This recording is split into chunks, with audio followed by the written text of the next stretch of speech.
E agora aqui comigo no ENGCast, o professor Celso Cardoso de Lima Júnior. Obrigado, professor Celso, pela presença. Muito bem-vindo aqui no ENGCast. Muito obrigado. Então vamos falar aí das suas disciplinas aí dentro dos cursos de Engenharia Mecânica e Elétrica. Isso. Que não são poucas, né? Não, na verdade eu trabalho na Uniarp desde 2011. Então eu trabalhei aí várias disciplinas, desde a eletrônica, né? Da eletrônica básica, eletrônica analógica, eletrônica digital, né? Aí fui passando para outras disciplinas, né? Então, por exemplo, instalações elétricas industriais, instalações prediais também já trabalhei. A parte de sistemas de controle, né? Acionamentos, toda a parte da engenharia voltada principalmente à eletricidade em si e a parte de controle, praticamente todas eu já trabalhei. Muito bem. Mas então vamos falar de algumas aqui. Sim, sim. Daí nós podemos falar da fase e o que é essa disciplina aí na vida do engenheiro. O que o senhor projeta lá quando o senhor dá aula lá, ou a ligação que o senhor faz com a parte prática lá, que ele vai usar lá no dia a dia dele. Esse link que é uma coisa tão importante, né? Exato, ele já vê a engenharia ali naquilo que você está aplicando. Exatamente. Né? Que muitas vezes o aluno pergunta, mas onde é que eu vou usar isso? Então, exatamente. Aí você já vai fazer agora vai esclarecer isso aí pra gente. Então vamos começar aqui na primeira disciplina, eletromagnetismo. Bom, eletromagnetismo, vamos imaginar assim, quando você pega o teu celular, por exemplo, você quer atender ele, quer ver se tem algum sinal, alguma coisa. Você vai ver lá, tem um risquinho lá bonitinho, mas o que é aquele risquinho? Aquele risquinho é um sinal eletromagnético, né? Mandado de uma distância aí que pode chegar a quilômetros e quilômetros de distância, só que é um sinal que ele é composto por duas partes. Uma parte que a gente fala que é um campo elétrico e uma parte que é um campo magnético. Né? Então, dentro do teu celular lá tem uma micro antena, lá, uma pequena antena, que capta esse sinal que às vezes chega vamos falar de notação científica, um sinal de 10 na menos 19, menos 18. Nossa, é um sinal extremamente pequeno. Né? Aí acontece, esse sinal de eletromagnetismo, que chega na tua antena ali, lá no celular ele é amplificado e tal, bonitinho, você consegue ouvir, consegue falar, mandar mensagens e tudo mais.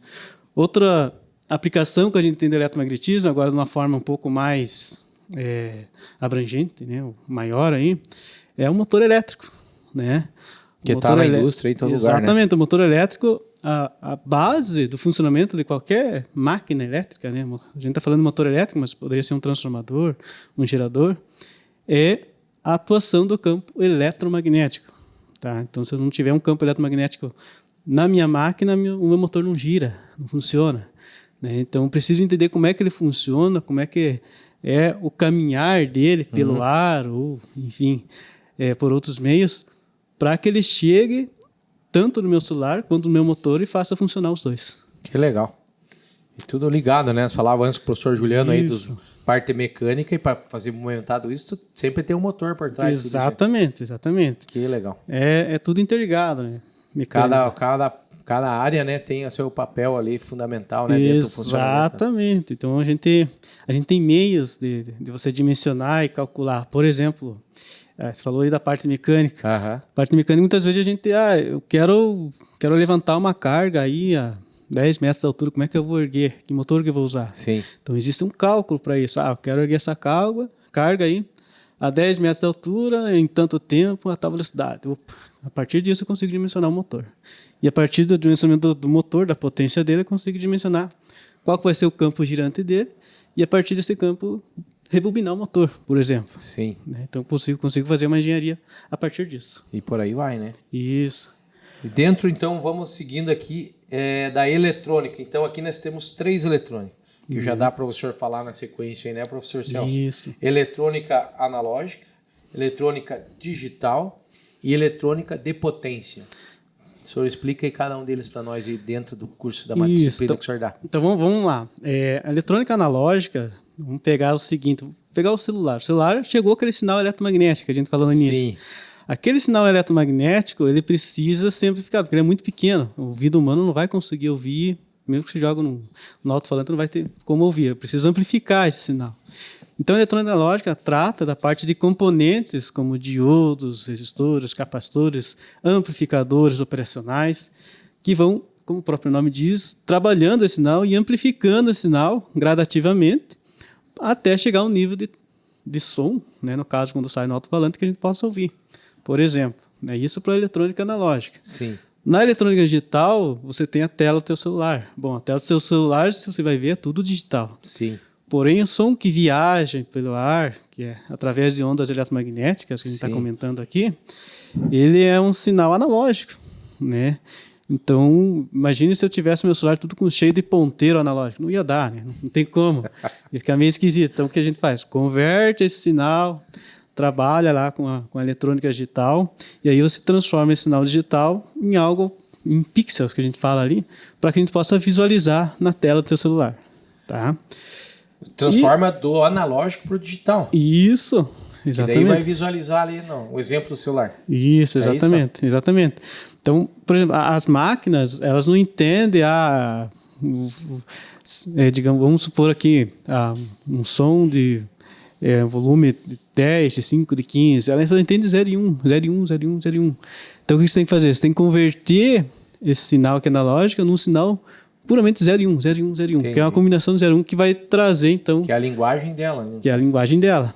E aí ela vai traduzir para nós, no caso, em forma de pixels e tudo mais. Mas então isso dentro da disciplina é bastante cálculo, é parte prática? Tem as duas coisas, né? Então, uma coisa é você querer montar, só montar. Montar por montar é fácil, mas por que montar? Como dimensionar, né? Então, aí que vem a parte teórica. Exatamente, porque os componentes são sensíveis. Sim. Se você joga uma tensão elétrica, uma corrente elétrica ou uma potência acima do que ele suporta, ele literalmente vai queimar, né? vai fundir. Então precisa ser dimensionado, calculado, entender a teoria para depois você aplicar a prática. E você falou em potência, já vem eletrônica de potência, tem a ver com isso aí que você falou? A eletrônica de potência é uma derivação praticamente da eletrônica analógica, né? Basicamente a diferença que a gente tem é que na eletrônica de potência a gente tem um controle maior e a gente trabalha com potências maiores, né? Então a eletrônica analógica ali, a gente vai trabalhar com tensões baixas ali, de corrente contínua, 50 volts, 100 volts, mas a eletrônica de potência trabalha com tensões maiores, com correntes maiores. Então a gente consegue controlar cargas maiores, como motores industriais, controlar a velocidade do motor, controlar a partida do motor, controlar, enfim, outros processos que envolvem bastante corrente, bastante potência e bastante precisão, né? E aí a eletrônica de potência se difere na questão dos componentes, porque a potência de dissipação nos componentes é bem menor do que se usasse, por exemplo, um componente industrial comum, né? Por exemplo, um indutor comum, né? Gasta muita energia para fazer pouca coisa. Sim. A eletrônica de potência consegue otimizar 90% a 95% da eficiência. Ele vai trabalhar com a eficiência dele. Exatamente. Ele não tem tanta perda quanto a gente tem com o sistema normal. Isso é muito importante, né? Hoje em dia, isso. Né? Falando na parte de economia de energia, né? Aproveitamento melhor da energia, né? Que legal. Da próxima disciplina aqui, então, sistemas de controle. O que seria sistema de controle e onde é que vão aplicar isso aí? O sistema de controle, quando você vai projetar algo, né? Qualquer projeto, uma máquina, um sistema elétrico. A gente está falando de sistema elétrico e sistema mecânico aqui, mas pode ser para qualquer área. Para economia, por exemplo, você consegue usar sistema de controle. Mas qual que é a ideia de sistema de controle?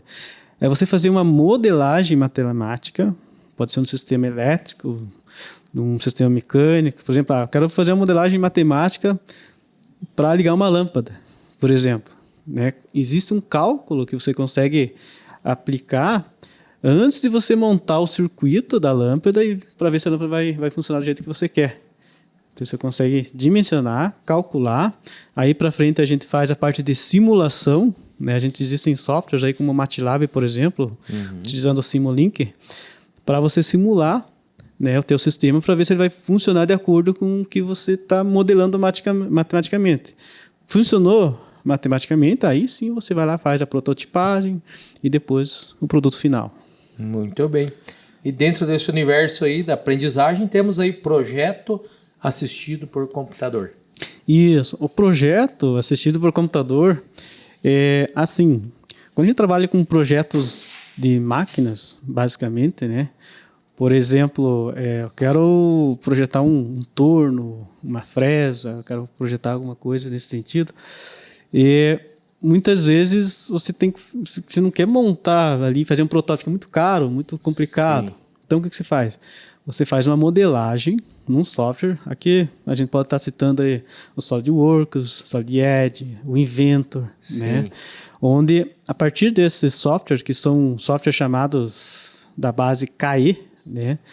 Que é diferente da base CAD, né? CAD, como o próprio nome diz, é desenho assistido por computador, que é basicamente desenhar, como se fosse desenhar a mão livre, só que você desenha no computador. Sim. E a plataforma KE não. KE já é engenharia assistida por computador. Então você consegue montar, desenhar suas peças em 3D, né? Colocar o tipo de material que vai ser essa peça aí e simular. Inclusive, fazer análises de tensão, de torque, para ver se como que ela vai se comportar na vida real. Antes de você montar o circuito. Já vai ter resultado ali na teoria. Que é o projeto assistido por computador. Que legal. E termodinâmica. Bom, essa é punk, né? Essa, na verdade, não é punk. Tem disciplinas um pouco mais punk aí. Né? Por exemplo, máquinas térmicas é um pouquinho mais punk. Né? Mas a base de máquinas térmicas a gente pode citar aí a termodinâmica. Né? Então a termodinâmica basicamente ela vai estudar a questão do como que funciona principalmente transferência de calor, por exemplo, a relação que eu tenho de pressão, né? Pressão, volume e calor, tá? E temperatura que a gente fala ali, mas lá na termodinâmica a gente vai ver que é calor. E a gente trabalha com as 4 leis da termodinâmica, né? Lei 0, lei 1, 2 e 3. E aí a gente relaciona isso com a prática, com várias evidências práticas aí, através de medições e tudo mais. Tenta também uma parte importante que eu vejo, energias renováveis. Energias renováveis. Hoje, energias renováveis é a tendência mundial, né? Não é só Brasil, é mundial. Você ter formas de gerar eletricidade de uma forma que você possa renovar, né? Como assim renovar? Por exemplo, eu uso a usina eólica, eu uso o vento para tocar uma turbina eólica que vai tocar o gerador que vai gerar eletricidade. Mas o vento é renovável, né? Ele vai e volta e tal, então é renovável. Usa usinas hidrelétricas, por exemplo. Usina hidrelétrica eu uso a água que vai movimentar uma turbina, que vai tocar o gerador que vai gerar eletricidade. Sim. Mas a água vem e volta, então é renovável, né? Eu uso painéis solares para gerar eletricidade. Sim. Né? Então, são formas que você não vai se perder. É diferente você, por exemplo, pegar uma usina a óleo, por exemplo. Né? Você queimou óleo, uma hora vai acabar o óleo. Mas o que o aluno aprende dentro dessa disciplina? A projetar cada sistema desse, ou ele vai conhecer a fundo cada sistema? Essa disciplina, ela trabalha mais geralzão, que é uma disciplina, uma carga horária menor. Sim. Né? Então, ela é uma disciplina de 30 horas. Então, a gente consegue ver boa parte ali do funcionamento e a estrutura de cada uma. Entendi. Mas dentro dos cursos, por exemplo, você pega lá, a gente vai falar um pouco de energia hidrelétrica. Sim. Mas dentro do curso de engenharia elétrica tem a disciplina de centrais hidrelétricas. Sim, que até falamos com o professor Tessaro. Isso, exatamente. Então, daí estuda mais a fundo e mais tecnicamente perfeito. a disciplina. Ele vai ter um princípio básico de cada uma delas e como funciona. Exatamente. Que legal. E, por último aqui, máquinas elétricas. Máquinas elétricas, então, a gente tem máquinas elétricas 1 e 2, né? Aí a gente já entra a parte aplicada lá do eletromagnetismo, que a gente viu. Então, por exemplo, na máquinas 1 você vai entender o funcionamento de transformadores, basicamente. Né? Como funciona o transformador, como é que ele transforma uma energia que está em baixa tensão para alta tensão, como que eu dimensiono, né? Como é que eu projeto um transformador. Já na parte de máquinas 2, a gente já vai para motores e geradores. Motor e gerador, na verdade, é a mesma máquina. A diferença é que o motor, você movimenta ele para gerar um movimento mecânico. Você usa energia elétrica para gerar energia mecânica. Já no gerador é o contrário. Você usa energia mecânica por exemplo, o movimento do vento, o movimento de uma turbina a vapor, o movimento da água para tocar uma turbina, e essa turbina então vai acoplada a um gerador, e esse gerador então gera eletricidade. É o processo contrário. Mas a máquina, assim, é a mesma. Então a gente aprende a dimensionar, né, esses motores e esses geradores aí, tá? De acordo com a aplicação que você vai estar utilizando, né? Geralmente eu quando eu trabalho essa disciplina, eu pego primeiro qual que é o torque que eu quero, então qual o motor que eu vou calcular. Sim. E aí a partir disso a gente vai indo. E aí a gente trabalha também os conceitos de eletromagnetismo básico, né? Que é aplicado aí a máquinas elétricas. Vai dar a também. linha de raciocínio aí para o profissional saber como fazer. Isso, exatamente. Que Exatamente. bacana. Então, eu estive conversando com o professor Celso. Obrigado, professor Celso, pela presença.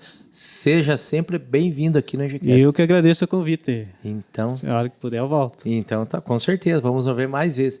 Então, aí a conversa com o professor Celso aí dos cursos de Engenharia Elétrica e Mecânica aqui no EGCast Uniarp.